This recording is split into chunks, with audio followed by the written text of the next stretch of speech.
What's going on, everyone? Welcome to another episode of the Great Black Speakers Podcast, where we connect through conversation.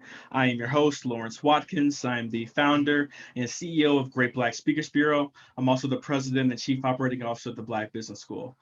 Today, we have a very special guest. We're here with Tracy Jones, and Tracy is the CEO of TLJ Professional Services Incorporated. TLJ is a company that is really about all things financial. And I asked Tracy what she does, and she named off a whole bunch of different things in regards to the financial space. But she's going to talk to you a little bit more about that. Her website is tljprofessionalservices.com.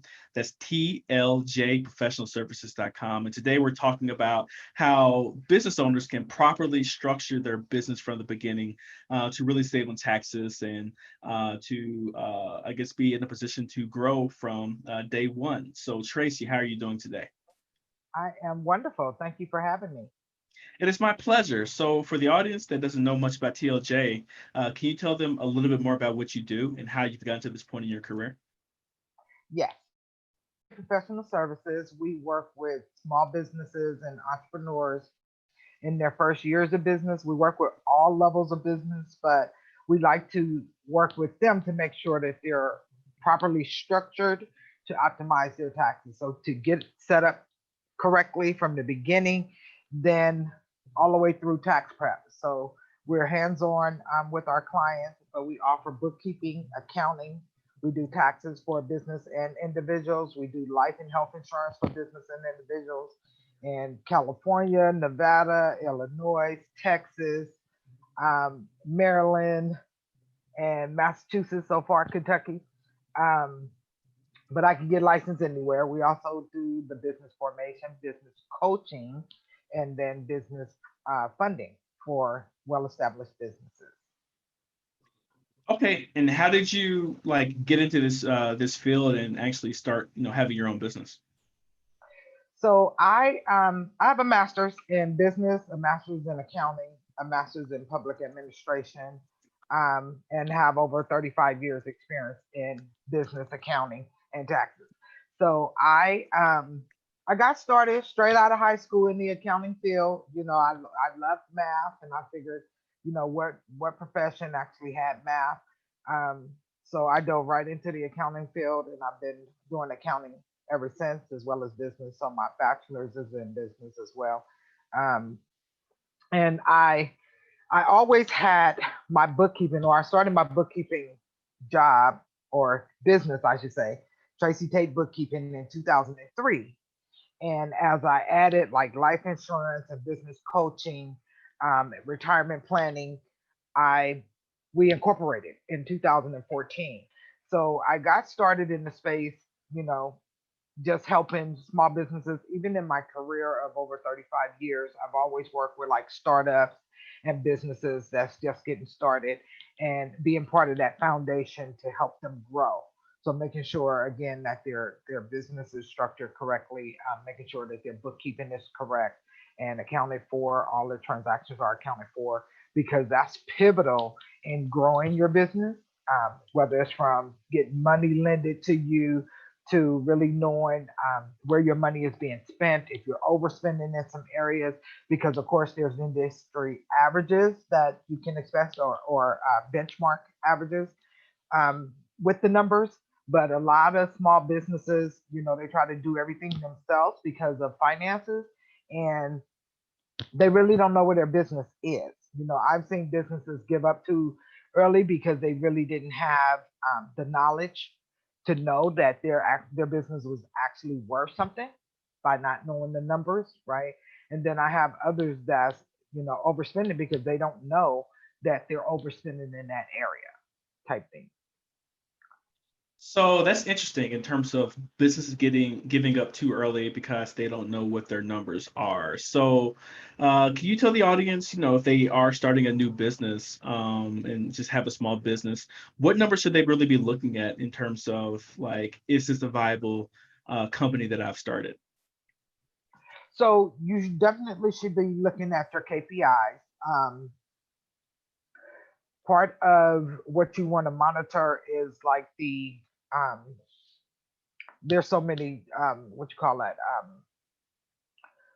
formulas that you could use to really monitor your business. But one of the main things you have to know is your profit and loss. Are you profitable?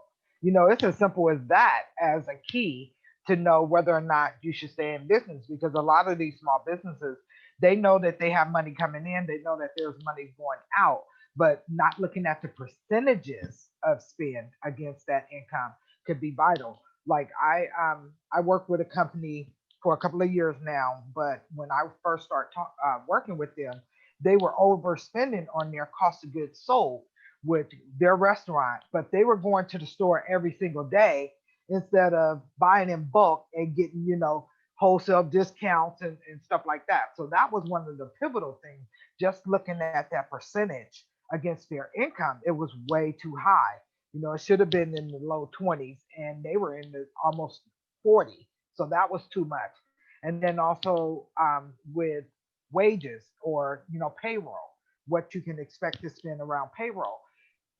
With the money that you earn, you can actually expect to spend on wages or payroll expenses anywhere from 35 to 40%, and it would still be considered a profitable business, because you have to invest in your business in order to make money, right? So you want to spend in those two key areas, as well as marketing. So even within myself, um, I don't sell products, so one of the key areas I look at is my marketing, and then the return on investment of my marketing spend, right? Wages is another one that I spend a lot on, as well as continuing education. One thing I always talk about is, you have to know your craft. You're good at what you do. I'm good at what I do. Know when to bring in somebody to keep your books. That's something that's a hot topic that I talk about in coaching, because I do a training every Friday. It's called The Journey of an Entrepreneur, Things to Know. It is a webinar. It starts at 3 o'clock. It's every Friday. But one of the key things that I talk about is that you have to know your mission, vision, and purpose, right? To even know whether or not a business is going to be viable or anything else. Because why are you in business? You know, if you're just in business to make money, right? Um, you can make money anywhere. But if you're actually trying to make it a business, then you should be structured properly. Yeah, well, let's talk about that structure in terms of what it actually looks like. And I want you to explain also what you mean by structure. So you mentioned things like, mission, vision, and values, knowing your numbers, your KPIs, all of that comes, I guess, lends itself back to a certain type of structure in terms of your organizational structure from a management standpoint. But I know a lot of new entrepreneurs always ask me, should I start a sole proprietorship, or should I do an LLC, or should I do an S corp, and so on and so forth. So, what would you say? I guess answer the second question first. For a new entrepreneur, usually, I guess, or what's your recommendation in regards to the type of legal structure that they should actually start out with, and then also expand that to talk more about just other types of structural considerations that a new entrepreneur needs to make when they're first starting out.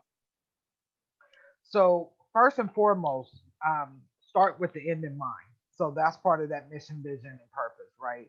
Um, if you know that you want to grow your business to a certain standpoint where you'll have employees, um, you'll have investments, right? You want to structure your business where you're already an S corp. So when you start your business, you can start off as an S corp. You don't have to start off as a sole prop. So one thing that people get confused about the LLC and S corp, an LLC is just like an S corp because they both go on your personal tax return. The difference is it limits your liability, so can't nobody come after your personal assets from a lawsuit standpoint. But it does not separate business and personal because it's on your personal tax return. It's a Schedule C. You could be an LLC, but electing to be taxed as an S corp separates the business from your personal. So I personally, you talk to different accountants, you're going to hear different biases. So I'm S corp biased because I see the benefits in it that you can get. Some people think that they have to hit a certain dollar amount in order to be an S corp. No, you just have to be within 100 shareholders, and I always talk about it, but I always forget to look up the exact number. But you have to be considered a small business where your income has to be with under certain millions, right? That you have to make under a certain million.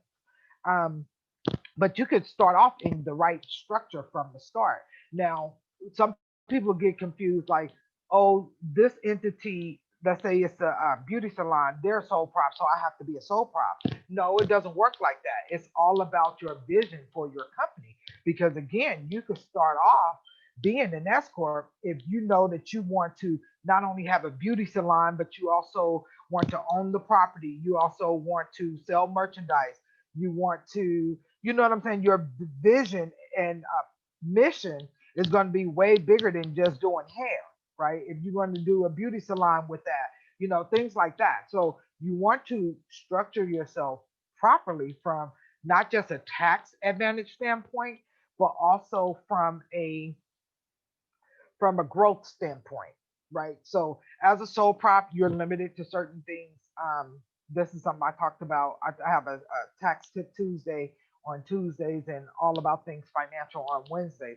And I covered different topics. And yesterday, I actually spoke about, Wednesday, actually, I spoke about the same thing that, you have to really know what your end goal is because there's a lot of new entrepreneurs in this COVID, or are you in it just to supplement your income right now? So that was kind of how I was when I started the Tracy Tate bookkeeping. I was just doing bookkeeping, sole prop, that was fine. But as I chose to grow and add more services, it was more beneficial for me to become a corporation or an S corp because now I pay myself salaries. I can contribute to my 401k and have the company match. It pays 10% of my medical. So all the things you could get as a W-2 employee, you can actually set up in your business that way as well and reduce your taxable income and still Yeah, no, control or manage the money. Sorry. yeah. Well, that's a a great thing in terms of just thinking about the different ways that one can set up their business. But I'm thinking about new entrepreneurs, and I know they make a lot of mistakes. I guess all entrepreneurs, no matter if you're new or not, you're going to make mistakes along the way. What do you see as the top mistakes that new entrepreneurs are actually making? Co-mingling their business and personal funds. You have to separate the two. Um, as a bookkeeper, as well as a tax prep, I see it. I see when you don't keep. I can look at your financial statement if you have one, and tell exactly what you're doing wrong. And as doing your bookkeeping, I can see if you co-mingling funds. You're not supposed to co-mingle, and it's not best practice to co-mingle your business and your personal. You should have two separate accounts. If you take money out the business, it should be a transfer or a draw from the account. You put money in, it's an investment. You don't use one account for all activities because from a bookkeeping standpoint, it's a nightmare for one. But um, it's easy to leave money on the table, is how I describe that. Because when you go back, so tax year is uh, deadline is April 15th the following year. So try to go back and remember a transaction from February of that year prior. Are you going to remember all the details from that transaction? More than likely, you're Nope. not, right? So by keeping them separate, it's definitely okay. Yes, this was for business. You're able to make notes and manually keeping track of this stuff or not keeping track of it at all is another big one that I see as a big mistake. You have to track your income and your expense. There's too many Well, products or software out there to not, right? right. Yeah, no, man. I think that's some excellent advice in regards to your structure and not commingling funds. And I see that all the time too, in terms of just my entrepreneurial friends, doing that as well. So don't do that What if are you're an you entrepreneur. deceiving? Yeah. Right. So tell the audience how they can get in touch with you, Tracy. So what's the best way to get in touch with you and your business? I know you mentioned some of your podcast episodes, that type of thing. So just Right. what do you have to offer our audience? So we do offer free 30-minute consultations on whether it's for bookkeeping, whether it's about business, retirement, insurance. So all the consultations are free. Um, I go live again, Facebook Live on Tuesdays for Tax Tip Tuesday. Um, for Wednesday, it's about all things financial, where I cover all financial topics. So it depends on what I see or hear, either through email, because of course I'm part of a big network of accounting and tax prep industries, IRS notifications and stuff. So I'll talk about stuff that I just learned about. And then on Fridays, I do the webinar. You have to register for it, but it is the journey of an entrepreneur, the things to know. And just for registering, you get download material, you get bonuses at the end of that. But everything that you can follow me on is Facebook, Instagram, and LinkedIn. Everything is TLJ Professional Services. Or you can follow me, Tracy Tate Jones, because I share all kinds of information to entrepreneurs and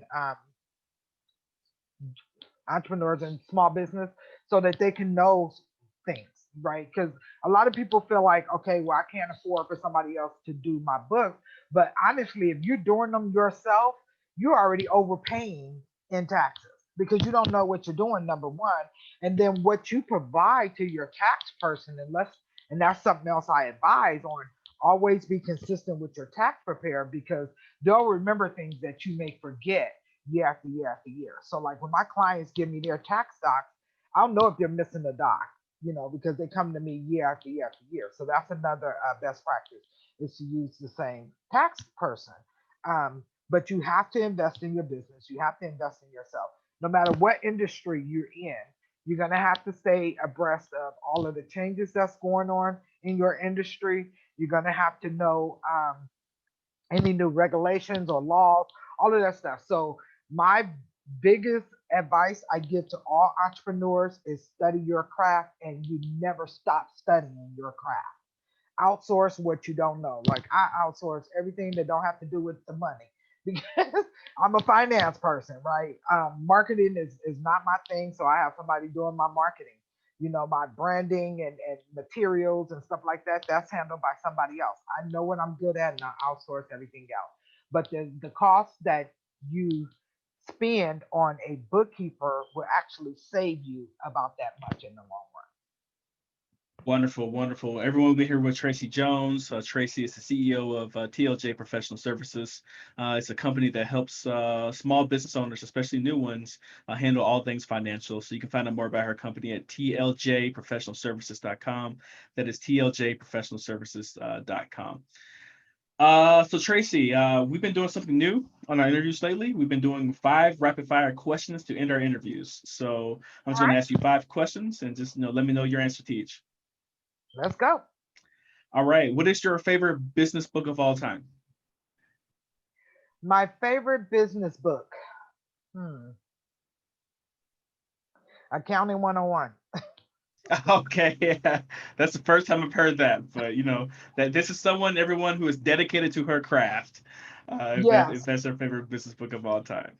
Number two, are there any CEOs or companies that you're currently following that you would like to emulate for TLJ Professional Services? I'm a member of TSP. I recommend that to all Black entrepreneurs. Get into the group. It's called Traffic Sales and Profit with Lamar Tyler. Um, that's a group of Black excellence. Whether you're just starting out or you're in multi millions, I recommend that group to every Black business owner out All right. Of course, I'm a part of TSP as well. So shout out to Lamar. So there. Yes. everybody has somebody they learn from too. So Lamar is one of the probably about 3 or 4 people that I spend a lot of time learning from at this particular moment. But it's definitely, a community that's an extension of the Black Business School as well. So make sure you Yeah. check out Lamar on that particular front. Number three, who is your favorite historical figure from Black history? Madam C.J. Walker. Okay, so Madam CJ Walker. I've heard that a couple times before, but yeah, I mean that's a definite a great choice in that front. Number four. Oh, how many hours of sleep do you get at night? I make sure that I get at least 10. You said I 10? get 10. I get 10 hours in. Woo! But you get like when I start, I'm there for at least 12 hours. I'm at my craft 12 hours a day, so I sleep 10. Okay, I ain't mad at it. All right, so 10 hours. That's the most I've ever heard, actually. Most people are talking about, between 6 and 8, but 10, that's awesome for you. Yeah, Good for you. yeah. At this point in life, I'm doing about 10. It's definitely between 8 and 10, but more on the 10 side. All right. Last question. If you can go back in time, what advice would you give your 20-year-old self? To explore more career options because when I chose accounting, I was just straight out of high school. I knew I liked math, and I was thinking, what can I do um, that I can use my math skills. I also like to build and draw. So I should have been an engineer. If I my 20-year-old self should have been an engineer, I would have been groundbreaking in the industry as a black woman. But I mean, that would have been the task I would have been up to. So I wish I would have known then what I know now. But everybody have their calling, and this is mine to help other entrepreneurs. So I'm not mad at it. Wonderful. Tracy, thank you so much for your time today. Everyone, we've been here with Tracy Jones. Tracy is the CEO of TLJ Professional Services Incorporated. It is a company that is all about, or is about all things financial, especially for Yes, small business owners who are new in the field. You can find out more about her business at tljprofessionalservices.com. That is tljprofessionalservices.com. And today we've been talking all about business structure, how new business owners should, properly go about structuring their business, and what are some of the things that they need to think about when they're first getting started. So if you all like what Tracy was talking about today, before you get out of here, press the thumbs up button. Please make sure that you share this video and subscribe to the Black Financial channel if you would like to receive more financial content like what we've been producing here today with Tracy. So on behalf of Tracy Jones, my name is Lawrence Watkins. You all take care, be blessed, and have a wonderful day. Bye-bye.